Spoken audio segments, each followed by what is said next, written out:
being here. I did want to take a moment just to thank President Floyd for once again having the confidence in me to make this hire. This is my 7th head coach that I've hired in less than 4 years. I think I've done a pretty good job to see some of them sitting out here, and I'm thrilled to have them, and all of our coaches. As most of you know, this isn't the first time I hired Ernie Kent.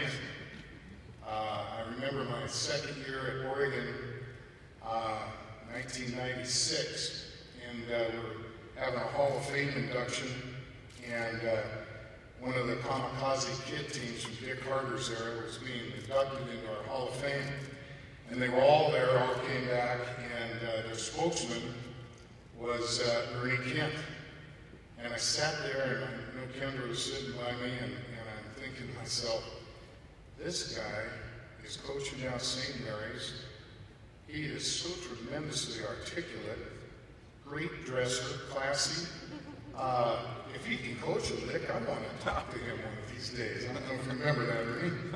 And lo and behold, my coach left for Tennessee. I had the opening, and I had a chance to visit with Ernie on 2 different occasions.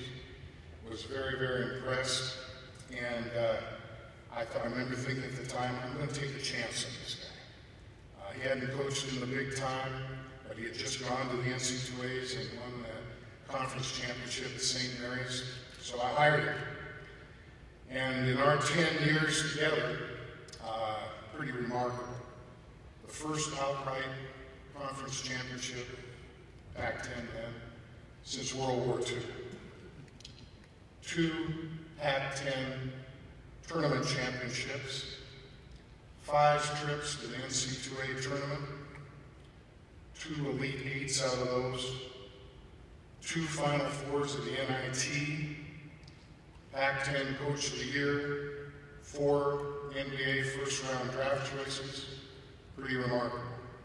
So I'm sure it was of no surprise that he was on my short list, the infamous short list, and he was pretty high on it, to tell you the truth.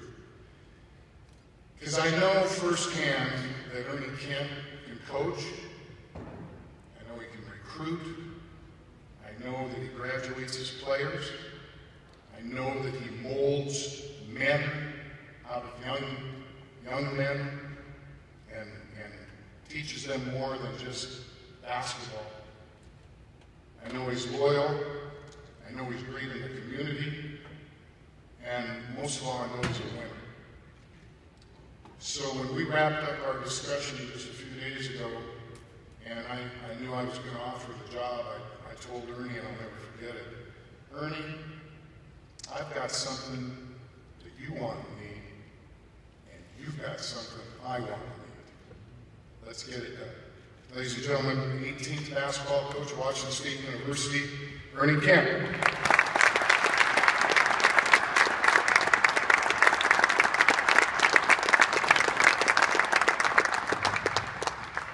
Thank you. It's a great day for me.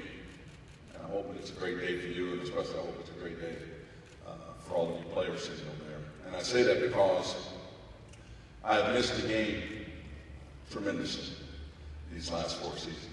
I didn't go retire on the beach, and I didn't go pull off the golf clubs. I'm not a great golfer anyhow.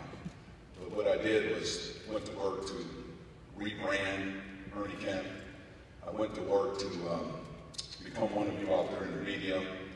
And one of my favorite sayings that I realized I'm going to miss when I got up this morning is, I miss my makeup guy. Because there's nothing like getting airbrush makeup sprayed on. So I'm kind of envious of these ladies that ask somebody to put your makeup on you before you go on stage. So when I looked in the mirror this morning, I said, whoa. But I won't tell you that I colored my eyebrows to get me to this image and everything, but she does do a good job with it. When I accepted this position here, the thing that drove me the most back to coaching was, number one, the challenge. The challenge to build another program, the challenge to do something that people look at and say it's difficult, it's tough to do. That's the thing that motivates me. But more importantly, it was to work for Bill.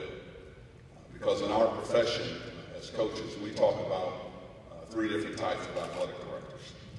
There's that ex-football coach that has become an athletic director that understands the athletic side of it. And then there's the new age where they bring in that corporate guy, that businessman that comes in, and they certainly understand the dollars and cents in the business side.